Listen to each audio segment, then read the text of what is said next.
Ya, Assalamualaikum warahmatullahi wabarakatuh. Video kali ini saya akan membahas kuis yang minggu lalu saya rilis untuk para mahasiswa saya, tapi saya kira ini akan bermanfaat untuk para viewer yang mahasiswa, sahabat kampus maupun para praktisi, yaitu tentang free body diagram dan persamaan kesetimbangan equilibrium equation yang digunakan pada analisa struktur.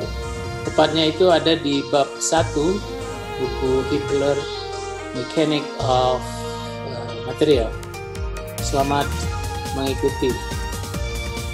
Kita mulai dengan quiz 2 ya, untuk nomor 136. Jadi di sini satu scaffold yang dilengkapi dengan roda. Kita lihat seperti gambar ini sebenarnya pada kuis.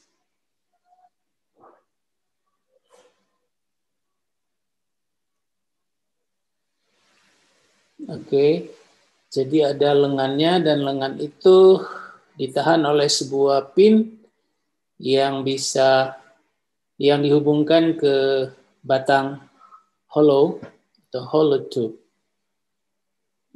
Nah, di sini pertama sekali harus dibuat free body diagram dan kita diminta untuk menghitung berapa besar tegangan geser yang bekerja pada pin.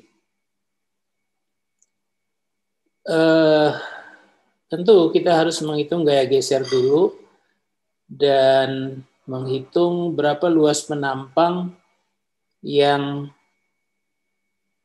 penampang pin ya. Dalam hal ini pinnya itu ada di sini. Ini pin.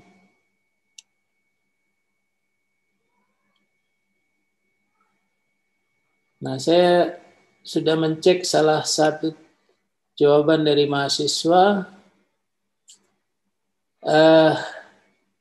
Ternyata penggambaran FBD-nya atau sketch gambarnya itu tidak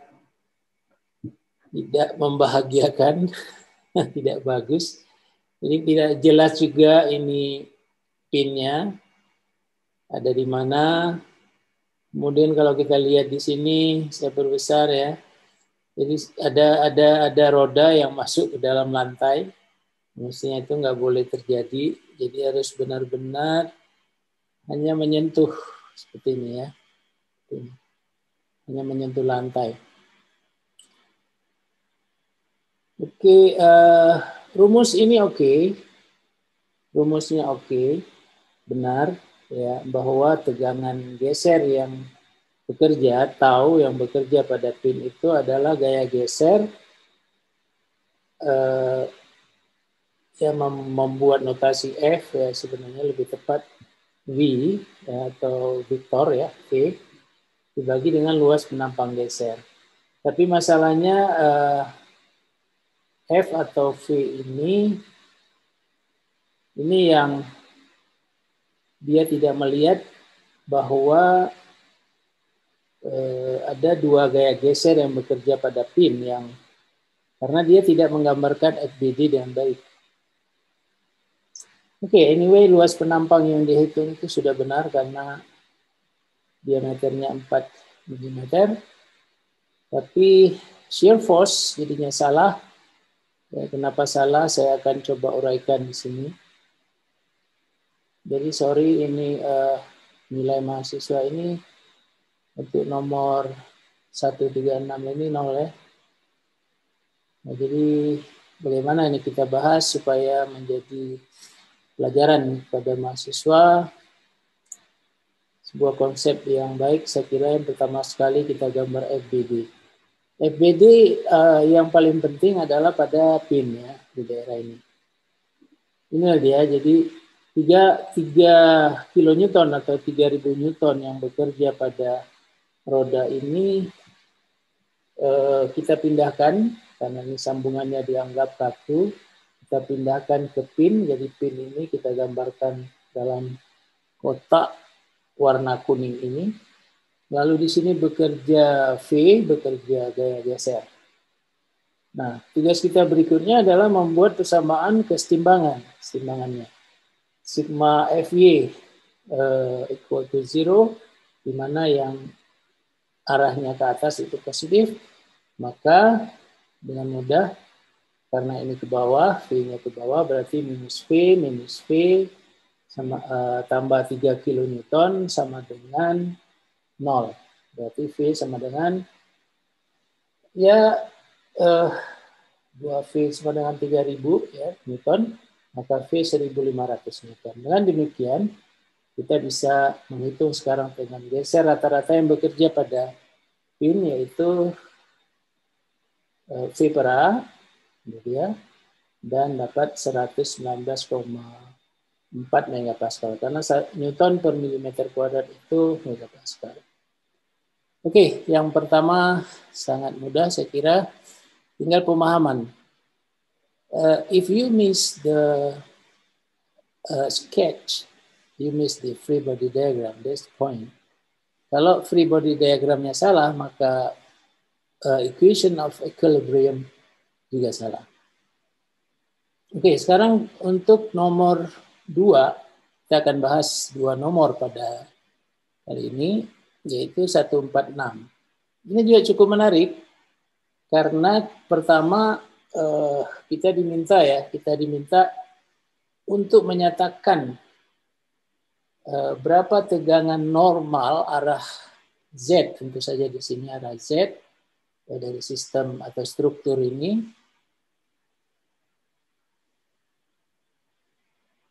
means at any location we want. Pada setiap lokasi yang kita ingin tinjau, apakah di sini, dan seterusnya di sini, itu fungsi dari Z. Jadi untuk Z sama dengan 0 sampai dengan 4 ya. Nah, jadi untuk contoh soal ini memang diberikan material, itu yang pertama. Materialnya adalah beton, konkrit, di mana density-nya 2,3 megagram per meter kubik. Ini kita rubah jadi kilogram per meter kubik, jadi 2.300.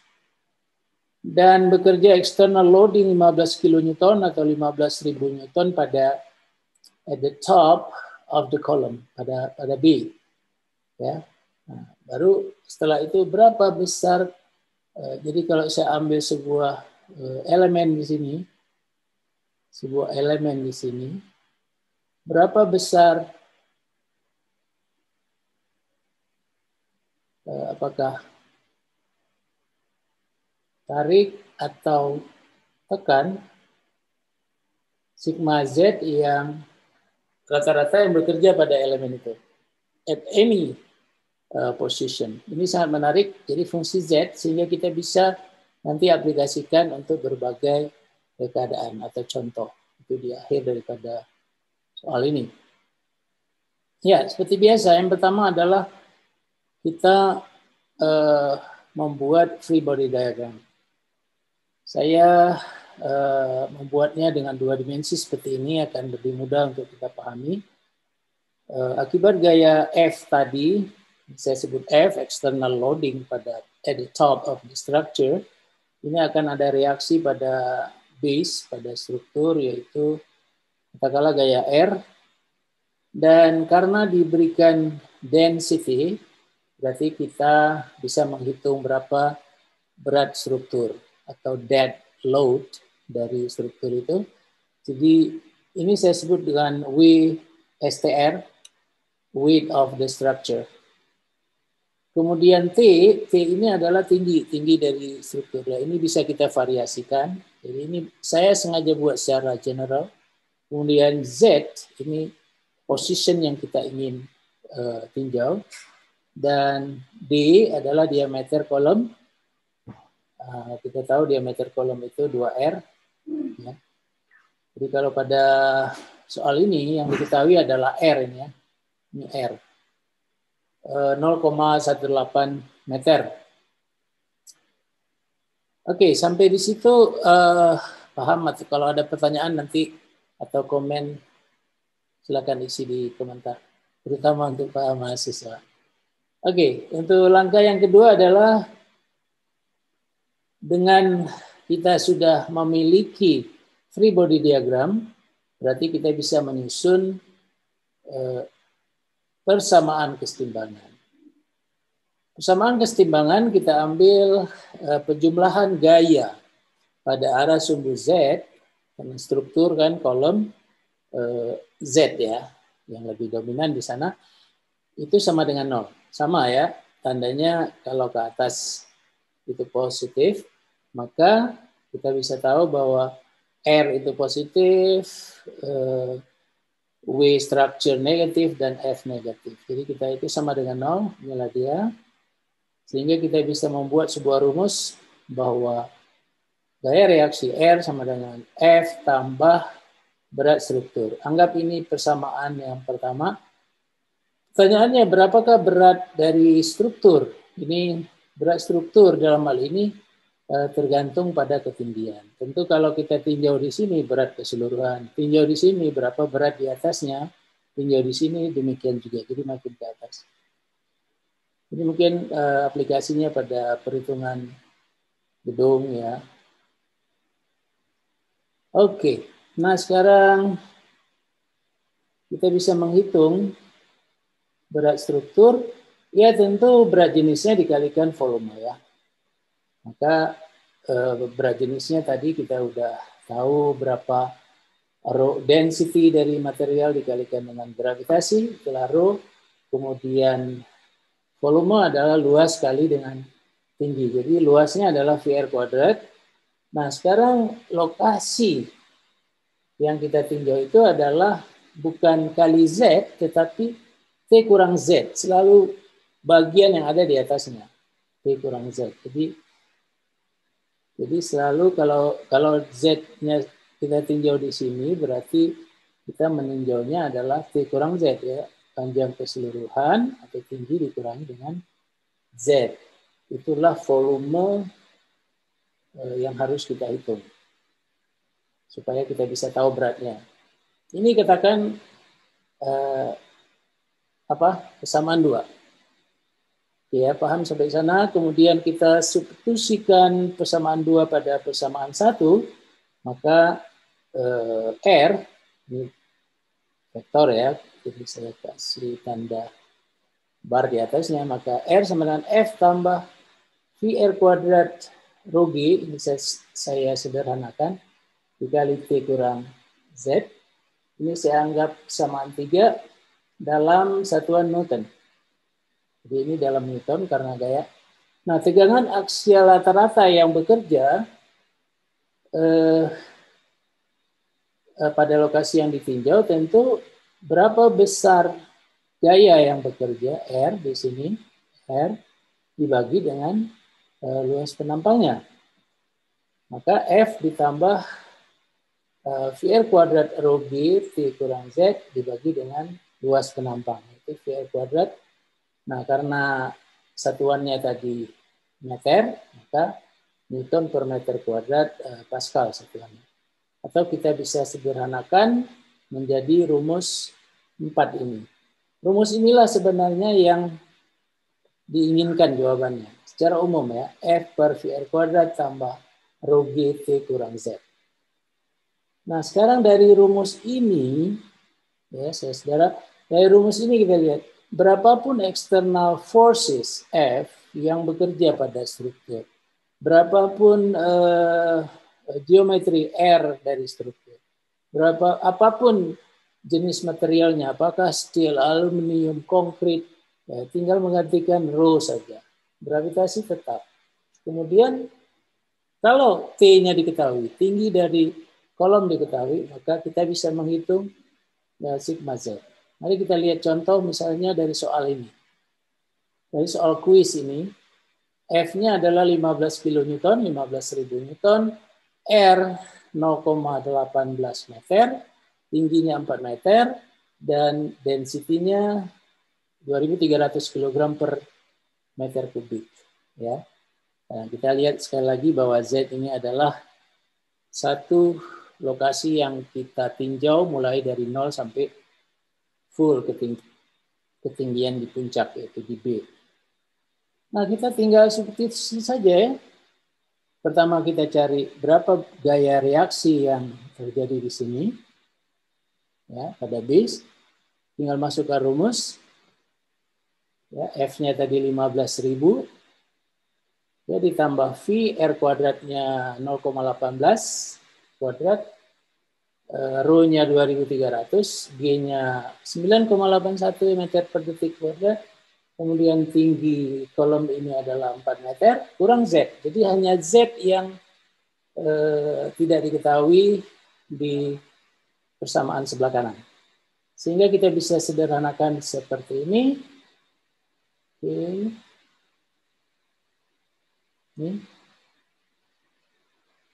Kita sederhanakan lagi sehingga dalam Newton kita bisa dapat R sama dengan 24.182 kurang 22.260,5 Z. Jadi sekarang untuk berapapun harga Z kita bisa hitung.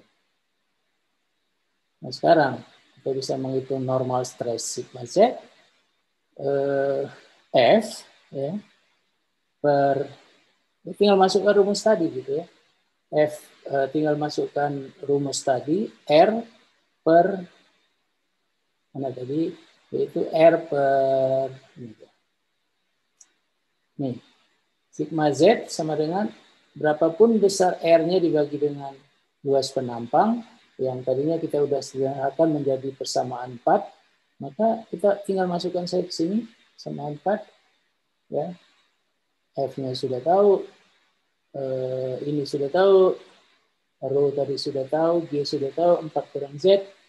Maka kita bisa membuat sebuah persamaan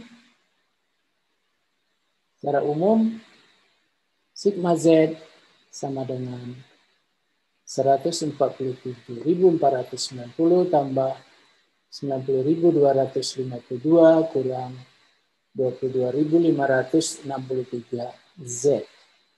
Ini satuannya dalam Pascal tentu saja. Nah, kita cek untuk Z sama dengan 0. Nah, untuk Z sama dengan 0 di sini, Z sama dengan 0, maka sigma Z sama dengan sekian, ya, atau 237.692 Pascal, atau sama dengan 237,7 kilopascal. Coba cek untuk Z sama dengan 2, untuk Z3 dan Z4. Oke. Jadi secara analitik kita bisa hitung. Sekarang bagaimana kita bisa uji coba rumus yang sudah kita turunkan tadi untuk contoh soal 17. Nah, ini ekstra, ini bonus. Kita lihat di sini kolom ini ya, kolom ini dibuat dari steel. Kenapa kita tahu dari steel ya? Dari soal. Ini steel. Density-nya 7850 kg per meter kubik. Dan tidak ada eksternal, F-nya tidak ada, external loading tidak ada. Berarti yang ada hanya dead load, yaitu berat struktur, yaitu W structure-nya. Nah, di sini diminta untuk melihat berapa tegangan arah Z atau normal stress yang terjadi pada posisi dari 0 itu 200 mm atau 0,2. Jadi ini 0,2, 800 berarti 0,8. Berarti tinggi keseluruhan 1 meter. Jadi 0,2 meter dari bawah itu bagaimana elemen di sini, bagaimana elemen di sini. Intinya sebenarnya sama. Di dalam satu penampang itu ini pendekatan satu dimensi ya sama. Ya, jadi kita potong aja di daerah 800 ini, kemudian nanti kita akan dapat ini. Apakah kita akan dapatkan ini dengan menggunakan rumus general yang tadi sudah kita bangun? Ayo kita lihat. Oke, sampai di sini. Jangan kemana-mana dulu. Yang belum subscribe. Oke. boleh di-share untuk mahasiswanya, untuk teman-teman mahasiswa ya. Ini yang general seperti ini saya kira sangat baik untuk membuka wawasan kita. Nah, jadi dari contoh soal itu F berarti 0, rho-nya 7850 kg per meter kubik, tingginya 1 meter, sama hitung sigma Z pada Z 0,2 meter. Ya, tadi Z 0,2 meter. Nah, jadi kita masukkan aja rumus yang tadi. Ya, sigma Z. Ini 0 otomatis karena F-nya 0. Rho-nya 7850. G-nya 9,81. T-nya 1 pada posisi 0,2. Ya kan? Nah, jadi kita masukkan ini. Maka kita dapatkan sigma Z 61.606,8 Pascal atau sama dengan sigma Z sama dengan 61,6 kilopascal. Apakah benar? Jawaban seperti pada contoh soal, ya benar. Oke. Kilonewton per meter kuadrat itu kilopascal. Jadi kita sudah verifikasi, maka jawaban kuis yang kita buat ini, oke, ini kita bisa pertanggungjawabkan. Silakan pelajari baik-baik untuk para mahasiswa. Semoga bermanfaat. Kita selamat menunggu analisa atau pembahasan kuis selanjutnya. Terima kasih. Semoga bermanfaat. Jangan lupa subscribe, tekan bel. Assalamualaikum warahmatullahi wabarakatuh.